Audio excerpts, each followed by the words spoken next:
Alright, good morning. We are replacing the roof here, and I got something I can point out to show why this has some rot around this pipe that's coming up through here. It looks like it might be a kitchen stove vent. Typically when you find them like this, they're going to be a 4-inch. That's usually a bathroom fan. When they're larger, it's probably a kitchen.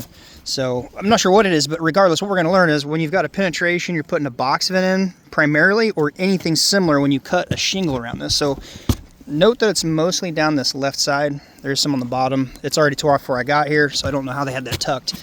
But when you're cutting shingles around a vent, if you look at this, you can see the remnants left behind where it's catching this point when it's coming around here and running laterally.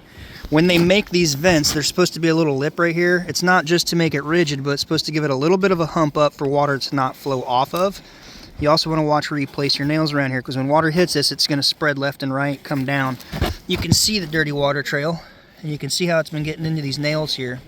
Between the nails being in the wrong spot, and I already tore this off, it was right here. Water catches this and can run laterally off. You can see where there's stuff way up over this hump right here, because it's running over this. Same here.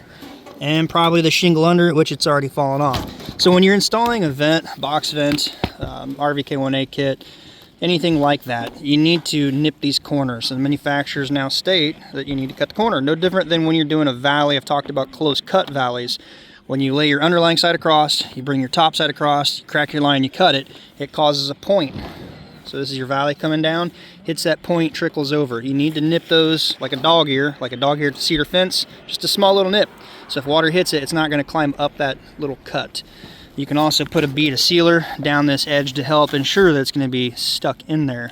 There's really no channel for water to run here. It was cut way too tight, and these points where water's running laterally off. Those are all contributing factors on why water's been coming off over time of that flange and down around the bottom here. There are also some other issues when it came to the quality of install. If you look down at the bottom, there's some areas where it's rotten because they didn't have it flashed right, they didn't have it laced right, they didn't have the shingles run down. They had it run flush with this edge, which by the way is drip edge for a gable, not apron.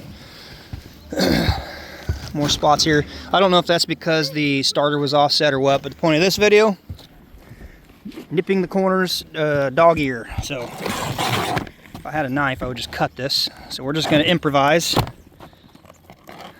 It doesn't need to be much. It just needs to have a cut corner at an angle. And again, that's heavily exaggerated. Water comes over, catches this. It's not going to run up against gravity with surface tension. Surface tension will allow it to run over, and capillary action can cause it to wick up under. It's not going to run up when you have that nipped like this. Again, nip your corners. Manufacturers do recommend it in the valleys. Hell, they may even require it now. If you're doing your own roof, you're a DIYer, this could help you out long term. If you got any benefit out of it, quick thumbs up. Definitely helps support the channel. Until next time, be safe. We'll see you then.